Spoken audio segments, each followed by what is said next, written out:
आज के लेक्चर में हम chapter number 7 introduction to trigonometry के बारे में पढ़ेंगे। ऑब्जेक्टिव्स। आज के लेक्चर में हम measurement of an angle, sector of a circle, trigonometric ratios, trigonometric identities और angle of elevation and depression के बारे में पढ़ेंगे। तो चलिए शुरू करते हैं। Measurement of an angle. Measurement of an angle. दो नॉन कोलिनियर रेस जिनके एंड पॉइंट्स एक जैसे हों एक एंगल का तयन करती हैं। रेस एंगल के आर्म्स कहलाती हैं और जिस पॉइंट पर रेस मिलती हैं इसे एंगल का वर्टेक्स कहते हैं। ये बहुत इजी है अगर हम एक रे को एक पोजीशन से दूसरी पोजीशन में रोटेट करके एंगल बनाएं। इस तरह एंगल बनाने से रे की पहली पोजीशन को एंगल का इनिशियल आर्म और रे की फाइनल पोजीशन को एंगल का टर्मिनल आर्म कहते हैं। अगर रे की रोटेशन एंटी क्लॉकवाइज हो या क्लॉकवाइज हो तो एंगल की मेजरमेंट पॉजिटिव या नेगेटिव होती है। Measurement of an angle in sexagesimal system. Degree. हम एक सर्कल के सर्कमफेरेंस को 360 बराबर आर्क्स में डिवाइड करते हैं। इनमें से एक आर्क सर्कल के सेंटर पर जो एंगल बनाती है इसको डिग्री कहते हैं। इसको हम आई नॉट से जाहिर करते हैं। आई नॉट, आई सिंगल कॉलन और आई डबल कॉलन बिलतरतीब एक डिग्री, एक मिनट और एक सेकंड को जाहिर करते हैं। बस 60 सेकंड मिलकर एक मिनट बनाते हैं। 60 मिनट मिलकर एक डिग्री बनाते हैं। 90 डिग्रीज मिलकर एक राइट एंगल बनाते हैं। 360 डिग्रीज मिलकर 4 राइट एंगल्स बनाते हैं, जिससे एक सिस्टम जनरेट होता है। इसे कोऑर्डिनेट सिस्टम कहते हैं। 360 डिग्री का एंगल एक सर्कल या एक कंप्लीट रोटेशन को जाहिर करता है। किसी एंगल को बनाने के लिए हम कोऑर्डिनेट प्लेन का इस्तेमाल करते हैं, जहां एंगल की इनिशियल साइड को हम पॉजिटिव एक्स एक्सिस पर रखते हैं और इसका वर्टेक्स ओरिजिन होता है। Conversion of an angle given in degrees, minutes, seconds form into decimal form and vice versa. तब्दीली का ये अमल मिसालों के जरिए वाज़ेह किया गया है। सबसे पहले हम एग्जाम्पल नंबर 1 को डिस्कस करते हैं। एग्जाम्पल नंबर 1 के दो पार्ट्स हैं। पार्ट 1 में हमें कहा गया है 25 डिग्री 30 मिनट को डेसिमल फॉर्म में तब्दील करें। पार्ट 2 में हमें कहा गया है 32.25 डिग्री को डिग्री, मिनट्स और सेकंड्स की फॉर्म में लिखें। सबसे पहले हम इस एग्जाम्पल के पार्ट 1 को डिस्कस करते हैं, जिसमें हमें कहा गया है 25 डिग्री 30 मिनट्स को डेसिमल फॉर्म में कन्वर्ट करें। 25 डिग्री को एज इट इज लिखा जाएगा प्लस 30 को 60 के साथ डिवाइड किया जाएगा। 60 हमें सेकंड से हासिल होगा क्योंकि एक मिनट में 60 सेकंड्स होते हैं। नेक्स्ट स्टेप में 25 को एज इट इज लिख लिया जाएगा। 30 को 60 से डिवाइड करने पर हमें 0.5 डिग्रीज हासिल होंगी। जब हम 25 में 0.5 को ऐड करेंगे तो हमें आंसर 25.5 डिग्रीज हासिल होगा। अब हम इस एग्जाम्पल के पार्ट 2 को डिस्कस करते हैं। पार्ट 2 में हमें कहा गया है 32.25 को डिग्री, मिनट्स और सेकंड्स की फॉर्म में लिखें। 32.25 को हम दो पार्ट्स में लिखेंगे, 32 प्लस 0.25। 32 को एज इट इज लिख लिया जाएगा। 25 को 100 के साथ डिवाइड किया जाएगा। जब 25 को 100 के साथ कैंसिल किया जाएगा तो हमें 1/4 हासिल होगा। अब हम नेक्स्ट स्टेप में 32 को एज इट इज लिख लेंगे प्लस 1/4 को 60 के साथ मल्टीप्लाई किया जाएगा, जिससे हमें आंसर 32 डिग्रीज 50 मिनट्स हासिल होगा। अब हम एग्जाम्पल 2 को डिस्कस करते हैं। एग्जाम्पल 2 में हमें कहा गया है 12 डिग्री 23 मिनट्स 35 सेकंड्स को डेसिमल डिग्रीज में कन्वर्ट करें। 12 डिग्रीज को एज इट इज लिख लिया जाएगा प्लस 23 को 60 के साथ डिवाइड किया जाएगा प्लस 35 डिग्री को 60 मल्टीप्लाई बाय 60 के साथ डिवाइड किया जाएगा। नेक्स्ट स्टेप में 60 को 60 के साथ मल्टीप्लाई करने पर हमें 3600 हासिल होगा। अब हम अगले स्टेप में 12 डिग्री को एज इट इज लिख लेंगे प्लस 23 को 60 के साथ डिवाइड करने पर हमें 0.3833 डिग्री हासिल होगा। फिर 35 को 3600 से डिवाइड करने पर हमें 0.00972 हासिल होगा। इस स्टेप को सिंप्लीफाई करने पर हमें 12.3930 हासिल होगा, जो कि अप्रोक्सीमेटली 12393 के बराबर है। तो ये था हमारा आज का लेसन, ज़ाविया की रेडियन में पैमाइश। आज के लेक्चर में हम एंगल की पैमाइश सर्कुलर सिस्टम में कैसे होती है इसके बारे में पढ़ेंगे। ज़ाविया की पैमाइश का एक और निज़ाम सर्कुलर सिस्टम के नाम से जाना जाता है। ये निज़ाम बहुत अहमियत का हामिल है और मैथ्स की दूसरी ब्रांचों में इसका इस्तेमाल होता है। इसमें सबसे पहले रेडियन की तारीफ को देखते हैं। रेडियन, जब दायरे पर किसी कोस की लंबाई इस दायरे के निस्फ कदर के बराबर हो तो दायरे के मरकज पर बनने वाला ज़ाविया एक रेडियन कहलाता है। इसको हम डायग्राम की मदद से देखते हैं, जिसमें नुक्ता O को मरकज मानकर रिदास R का एक दायरा लें। दायरे में किसी भी नुक्ता A से P तक एक कोस बनाएं। कोस की लंबाई दायरे के रिदास के बराबर लें। नुक्ता O को A और P से मिला दें। इस तरह हासिल होने वाला ज़ाविया A O P एक रेडियन कहलाता है। यानी अगर कोस AP की लंबाई बराबर हो रिदास OA की लंबाई के, तो एक रेडियन बराबर होगा मेजरमेंट ऑफ एंगल AOP के। इसके बाद हम डिग्री और रेडियन के दरमियान ताल्लुक को देखते हैं। जैसा कि हम जानते हैं कि किसी सर्कल का सर्कमफेरेंस 2πr होता है, जहां r दायरे का रेडियस है।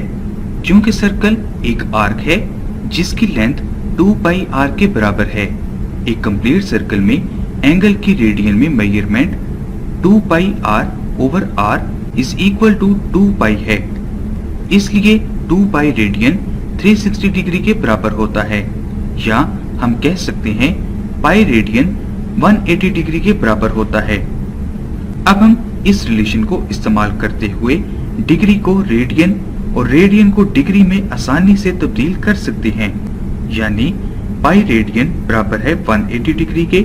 अगर हम दोनों साइड्स को 180 डिग्री से डिवाइड करें तो π/180 रेडियन 1 डिग्री के बराबर होगा। फॉर एग्जाम्पल x0 बराबर है x इंटू 1 डिग्री के। 1 डिग्री की जगह हम π/180 लिखेंगे। इस तरह 1 रेडियन बराबर होगा 180/π के। फॉर एग्जाम्पल y रेडियन बराबर है y इंटू 1 रेडियन के। 1 रेडियन की जगह हम 180/π लिखेंगे।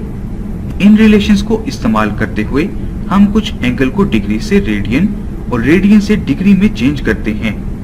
180 डिग्री बराबर है 1 इंटू 180 डिग्री के, जबकि 180 डिग्री पाई रेडियन के बराबर होता है। 90 डिग्री बराबर है 180 डिग्री ओवर 2 के। 180 डिग्री क्योंकि पाई रेडियन के बराबर होता है, इसलिए ये रिलेशन π/2 रेडियन बनेगा। 60 डिग्री बराबर है 180 डिग्री ओवर 3 के। 180 डिग्री पाई के बराबर होता है, इसलिए ये रिलेशन π/3 रेडियन बनेगा। π/4 रेडियन बराबर है 180 डिग्री ओवर 4 के, तो π/4 रेडियन बराबर होगा 45 डिग्री के। π/6 रेडियन बराबर है 180 डिग्री ओवर 6 के, जिसकी वजह से ये रिलेशन π/6 रेडियन बराबर होगा 30 डिग्री के। 3π/2 रेडियन बराबर होगा 3 इंटू 180 डिग्री ओवर 2 के। 2 को 180 डिग्री के साथ कैंसिल किया जाएगा तो 90 डिग्री हासिल होगा, जिससे ये रिलेशन कुछ यूं बनेगा 3π/2 radian is equal to 270 degree. तो ये था हमारा आज का लेसन। आज के इस लेक्चर में हम इस स्टेटमेंट को प्रूव करेंगे। तो establish the rule L is equal to r theta, where r is the radius of the circle, L is the length of circular arc, and theta is the central angle measured in radians. फर्ज करें कि arc AB बराबर है L के। दायरा के centre पर angle theta radian बनाती है। प्लेन ज्योमेट्री की रूह से मुख्तलिफ आर्क से बनने वाले एंगल्स इन आर्क्स की लंबाई के मुतनासिब यानी प्रोपोर्शनल होते हैं। लिहाजा हम इसे इस तरह लिख सकते हैं, measurement of angle AOB over measurement of angle AOC बराबर है measurement of arc AB over measurement of arc AC के। थीटा रेडियन ओवर 1 रेडियन बराबर है L ओवर R के, यानी L ओवर R थीटा के बराबर है। अगर R को थीटा के साथ मल्टीप्लाई किया जाए तो हमें L is equal to R theta हासिल होगा। याद रखें थीटा रेडियन में होगा। अब हम इस प्रूफ को इस्तेमाल करते हुए एक एग्जाम्पल करते हैं। एक सर्कल का रेडियस 10 मीटर हो तो दायरा के सेंटर पर 1.6 रेडियन का एंगल दायरे पर कितनी लंबाई के बराबर आर्क बनाएगा। 60 डिग्री का एंगल सर्कल के सर्कमफेरेंस पर किस लंबाई की आर्क बनाएगा। थीटा हमारे पास 1.6 रेडियन है, आर की वैल्यू हमारे पास 10 मीटर है और L हमें फाइंड करना है। जैसा कि हम जानते हैं L बराबर है R थीटा के। वैल्यूज को पुट करने से L is equal to 10 into 1.6 metre हासिल होगा। 1.6 से डेसिमल को खत्म किया जाए तो हमें 10 मल्टीप्लाई बाई 16 ओवर 10 मीटर हासिल होंगे। 10 को 10 के साथ कैंसिल किया जाएगा तो L की वैल्यू 16 मीटर हासिल होगी। अब हम पार्ट बी को हल करते हैं जिसमें थीटा की वैल्यू 60 डिग्री है। इसको पहले हम रेडियन में तब्दील करेंगे, जिसके लिए हमें 60 को 1 डिग्री के साथ मल्टीप्लाई करना होगा। 1 डिग्री की वैल्यू पाई ओवर 180 रेडियन होती है। 60 को 180 के साथ कैंसिल किया जाएगा तो हमें थीटा की वैल्यू पाई ओवर 3 रेडियन हासिल होगी। दोबारा फिर फार्मूला में वैल्यूज को पुट करने से L is equal to 10 into pi over 3 metre हासिल होगा, यानी L की वैल्यू यहाँ पर पार्ट बी में 10 इंटू पाई ओवर 3 मीटर होगी। इस तरह हम दिए गए फार्मूला की मदद से तीनों में से एक मालूम कर सकते हैं, बशर्ते कि हमें कोई सी दो मालूम हो। फर्ज करें एक सर्कल जिसका रेडियस R है और सेंटर O है। सर्कल पर एक आर्क A और B लें, O को A और B से मिलाएं, जिससे सेंटर पर एंगल थीटा बनेगा और इसका दरमियानी हिस्सा सेक्टर P है। जैसा कि हम जानते हैं कि area of circle pi R square के बराबर होता है, एंगल ऑफ सर्कल 2 पाई के बराबर होता है, एंगल ऑफ सेक्टर रेडियन के बराबर होता है। प्लेन ज्योमेट्री की रूल से angle of sector over angle of circle बराबर होता है area of sector OAB over area of circle के। वैल्यूज को पुट करने से theta over 2 pi is equal to P over pi R square हासिल होगा। दोनों तरफ पाई R स्क्वायर से ज़रब देने से theta over 2 pi multiply by pi R square is equal to P हासिल होगा। इस स्टेप को सिंप्लीफाई करने पर हमें 1 over 2 R square theta is equal to P हासिल होगा, जिससे P की वैल्यू हमें 1 over 2 R square into theta हासिल होगी। याद रहे यहाँ एंगल थीटा रेडियन में होगा। अब हम इस फार्मूला को इस्तेमाल करते हुए एक एग्जाम्पल को हल करते हैं। एक सेक्टर ऑफ सर्कल का एरिया मालूम करें जिसका रेडियस 16 सेंटीमीटर और सेंटर पर एंगल 60 डिग्री है। दी गई मालूमात के मुताबिक रेडियस यानी R हमारे पास 16 सेंटीमीटर है, एंगल थीटा हमारे पास 60 डिग्री है। इसको हम रेडियन में कन्वर्ट करेंगे। थीटा बराबर है 60 इंटू 1 डिग्री। 1 डिग्री की वैल्यू पाई ओवर 180 होती है। 180 को 60 के साथ कैंसिल किया जाएगा तो हमें थीटा की वैल्यू पाई ओवर 3 रेडियन हासिल होगी। जैसा कि हम जानते हैं कि area of sector of circle बराबर होता है 1 ओवर 2 R स्क्वायर थीटा के। वैल्यूज को पुट करने से 1 over 2 into 16 square multiply by pi over 3 हासिल होगा। 16 का स्क्वायर 256 के बराबर होता है। अब हम 2 को 256 के साथ कैंसिल करेंगे तो हमें 128 हासिल होगा और पाई की जगह इसकी वैल्यू 22 ओवर 7 को पुट किया जाएगा। इसको मजीद सिंप्लीफाई करने से area of sector of circle 134.1 centimetre square हासिल होगा। जनरल एंगल और को टर्मिनल एंगल। आज के लेक्चर में हम जनरल एंगल के मुतालिक सीखेंगे, जिन्हें कोटर्मिनल एंगल भी कहते हैं। सबसे पहले हम इसकी तारीफ देखते हैं। 2 or more angles are known as coterminal angles if they have same initial or terminal sides। इस स्टेटमेंट को हम एग्जाम्पल की मदद से आप समझेंगे। हमारे पास एक एंगल AOB है जो कि 60 डिग्री है। इसमें OB को इनिशियल साइड और OA को टर्मिनल साइड कहते हैं। मतलब जिस तरफ से हम एंगल को मेजर करना शुरू करें वो इनिशियल और जहां रुक जाएं वो टर्मिनल साइड होगी। अगर हम इसमें मजीद एक सर्कल को ऐड कर दें, जैसा कि आप जानते हैं कि एक सर्कल का एंगल 360 डिग्री होता है, तो 60 प्लस 360 डिग्री बराबर होगा 420 डिग्री के। मतलब अगर हम 60 डिग्री पर वैल्यू लें या 420 डिग्री पर, तो आंसर एक जैसा ही आएगा। इसी तरह अगर हमारे पास एक एंगल थीटा रेडियन हो, हम इसको ऐसे भी लिख सकते हैं। अगर कोई रोटेशन ना हो तो थीटा रेडियन एक रोटेशन के बाद 2 pi plus theta radian 2 rotation के बाद 2 into 2 pi plus theta is equal to 4 pi plus theta होगा।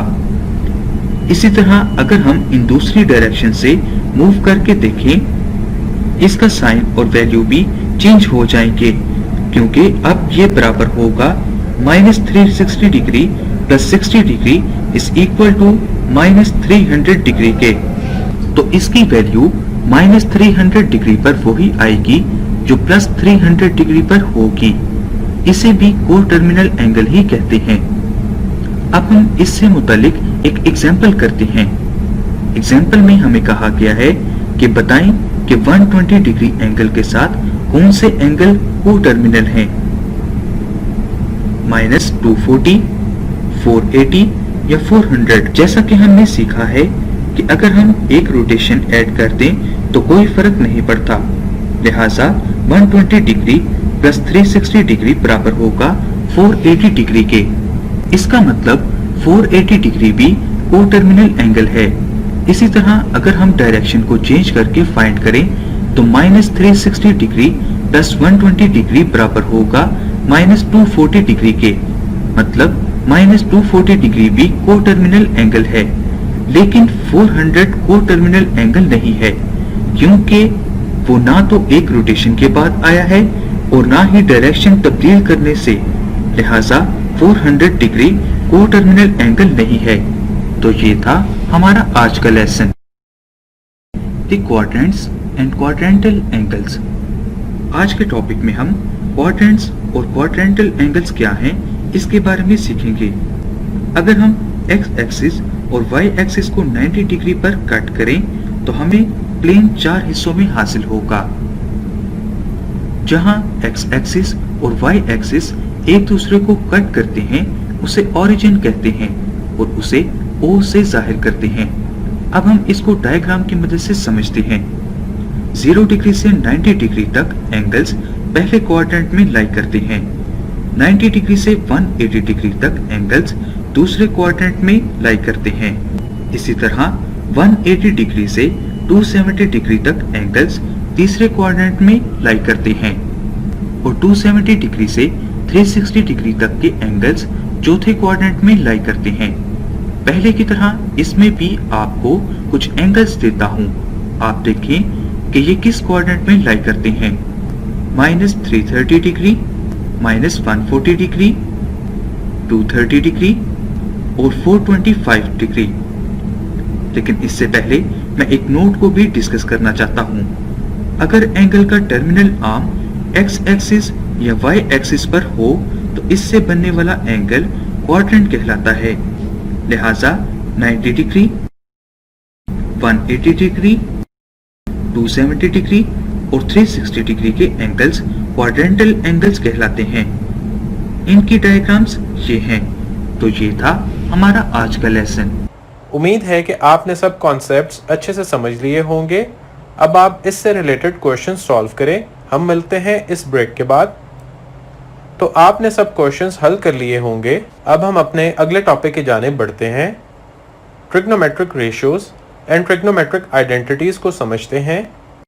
आज का हमारा टॉपिक है trigonometric ratios and their reciprocals with the help of a unit circle। आज के लेक्चर में हम ट्रिग्नोमेट्रिक रेशियोज के बारे में पढ़ेंगे। बुनियादी तौर पर 6 ट्रिग्नोमेट्रिक रेशियोज होती हैं। इनमें 3 को रेशियोज और 3 इन्हीं की को रेशियोज कहलाती हैं। रेशियोज में sine, cosine, tangent, cotangent, secant, cosecant होती हैं। इन रेशियोज को बयान करने के लिए सर्कुलर तरीका इस्तेमाल करते हैं जो कि यूनिट सर्कल पर मुश्तमिल होता है।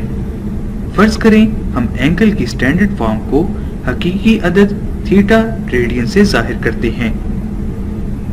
फर्ज करें कि किसी एंगल थीटा के टर्मिनल आर्म पर पॉइंट PXY वाक़या है, जैसा कि हम शक्ल में देख सकते हैं। हम साइन थीटा को साइन थीटा और कोसाइन थीटा को COS थीटा लिखते हैं। इनकी तारीफ यूं लिखते हैं, साइन थीटा बराबर है EP ओवर OP के, जो कि Y ओवर 1 के बराबर है, यानी साइन थीटा Y के बराबर है, और कॉस थीटा बराबर है OE ओवर OP के, यानी X ओवर 1, तो कॉस थीटा बराबर हुआ X के। इसी तरह साइन थीटा और कॉस थीटा यूनिट सर्कल पर किसी पॉइंट PXY के X कोऑर्डिनेट और Y कोऑर्डिनेट कहलाते हैं। मसावात X is equal to cos theta और Y is equal to sine theta को सर्कुलर या ट्रिग्नोमेट्रिक फंक्शन कहते हैं, जबकि बाकी trigonometric functions tangent, cotangent, secant और कोसीकेंट को tan theta, cot theta, secant theta और कोसीकेंट थीटा से जाहिर करते हैं। तो टेन थीटा बराबर है EP ओवर OE के, यानी Y ओवर X के, तो टेन थीटा बराबर हुआ Y ओवर X के। अगर Y बराबर हो साइन थीटा, X बराबर हो कॉस थीटा, तो टेन थीटा बराबर होगा sine theta over cos theta के। इसी तरह कॉट थीटा बराबर है X ओवर Y के, जिसकी वजह से कॉट थीटा बराबर होगा cos theta over sign theta के, और सीकेंट थीटा बराबर है 1 ओवर X के, यानी सीकेंट थीटा बराबर है 1 ओवर कॉस थीटा के, और कोसीकेंट थीटा बराबर है 1 ओवर Y के, यानी कोसीकेंट थीटा बराबर है 1 ओवर कॉस थीटा के। अब हम इनको एक जगह लिखकर देखते हैं और इसे हम रेसिप्रोकल आइडेंटिटीज का नाम देंगे। साइन थीटा बराबर है 1 ओवर कोसीकेंट थीटा के, या कोसीकेंट थीटा बराबर है 1 ओवर साइन थीटा के, कॉस थीटा बराबर है 1 ओवर सीकेंट थीटा के, या सीकेंट थीटा बराबर है 1 ओवर कॉस थीटा के, टेन थीटा बराबर है 1 ओवर कॉट थीटा के, या कॉट थीटा बराबर है 1 ओवर टेन थीटा के। अब हम इससे मुतालिक एक एग्जाम्पल को सॉल्व करते हैं। एग्जाम्पल में हमें कहा गया है, अगर पॉइंट 34 एंगल थीटा के टर्मिनल आर्म पर हो तो ट्रिग्नोमेट्रिक रेशियोज की कीमत मालूम कीजिए। पॉइंट 34 में x बराबर है 3 के और y बराबर है 4 के। ट्रिग्नोमेट्रिक रेशियोज के लिए हमें r की कीमत की जरूरत है। जैसा कि हम जानते हैं r बराबर है under root x square plus y square के। वैल्यूज को पुट करने से हमें r is equal to under root 3 square plus 4 square हासिल होगा। इनको ऐड करने से हमें अंडर रूट 25 हासिल होगा। अंडर रूट लेने से हमें 5 हासिल होगा। लिहाजा साइन थीटा बराबर है 4 ओवर 5 के, कोसेकेंट थीटा बराबर है 5 ओवर 4 के, कॉस थीटा बराबर है 3 ओवर 5 के, सेकेंट थीटा बराबर है 5 ओवर 3 के, टेन थीटा बराबर है 4 ओवर 3 के, कॉट थीटा बराबर है 3 ओवर 4 के। आज का हमारा टॉपिक है ट्रिग्नोमेट्रिक आइडेंटिटीज।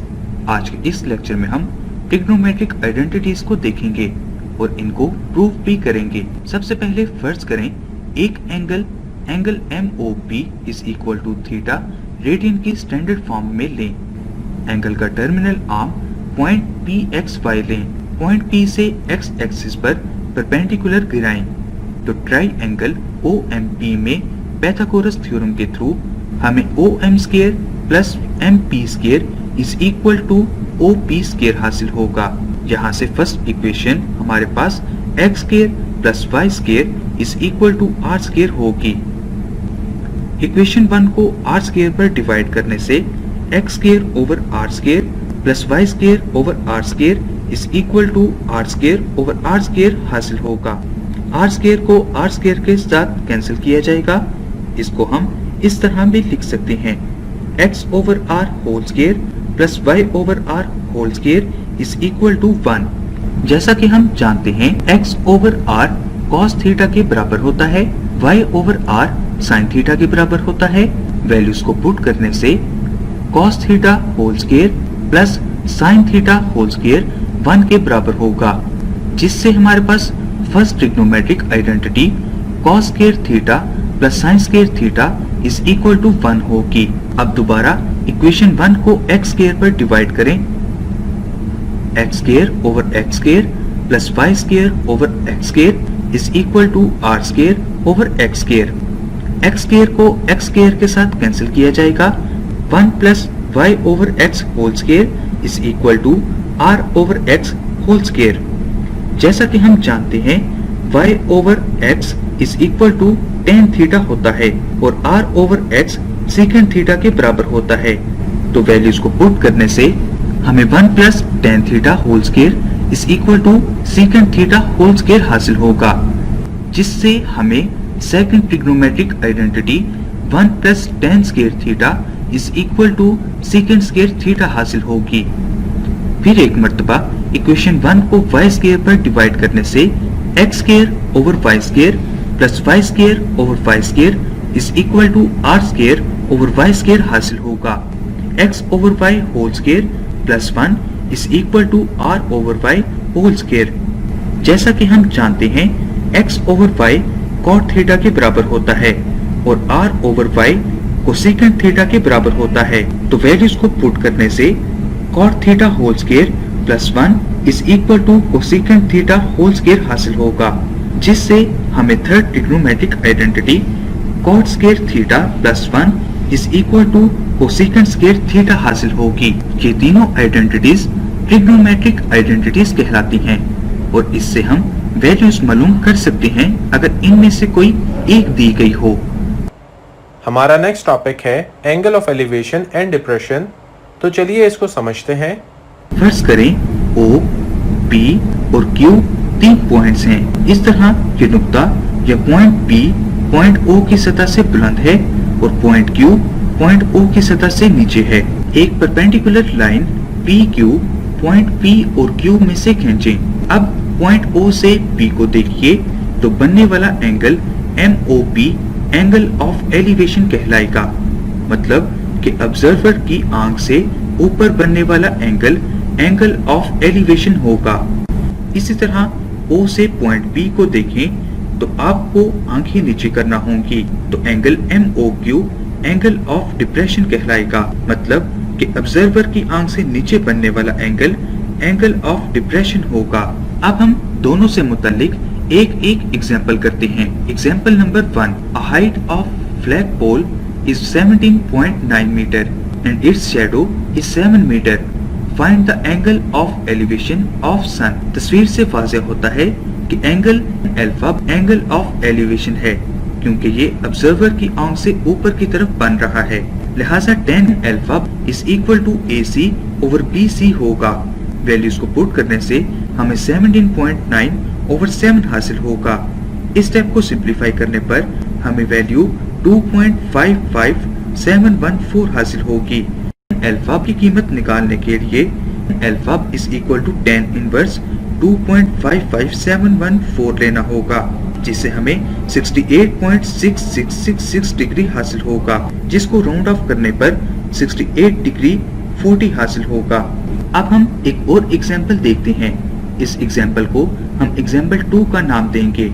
एक ऑब्जर्वेशन बलून जिसकी सतह जमीन से हाइट 4280 मीटर और एक फार्म हाउस से 9613 मीटर के डिस्टेंस पर है। ऑब्जर्वेशन बलून से फार्म हाउस का एंगल ऑफ डिप्रेशन मालूम करें। जैसा कि हम जानते हैं कॉरेस्पॉन्डिंग एंगल्स बराबर होते हैं, तो B से A का एंगल ऑफ एलिवेशन और A से B का एंगल ऑफ डिप्रेशन बराबर लिया जाएगा, जैसा कि शक्ल में दिखाया गया है। लिहाजा tan अल्फा बराबर होगा AC ओवर BC के। वैल्यूज को पुट करने पर 4280/9613 हासिल होगा। डिवीजन के नतीजे में tan अल्फा की वैल्यू 0.44523 हासिल होगी। अल्फा की वैल्यू फाइंड करने के लिए tan इनवर्स 0.44523 लेना होगा, जिससे अल्फा की वैल्यू 24 डिग्री हासिल होगी। बस 24 डिग्री एंगल ऑफ डिप्रेशन होगा। तो ये था हमारा आज का लेसन। उम्मीद है कि आपने सब कॉन्सेप्ट समझ लिए हैं। मज़ीद आप इनकी प्रैक्टिस करें। हम फिर मिलते हैं नेक्स्ट लेक्चर में। तब तक के लिए अल्लाह हाफ़िज़।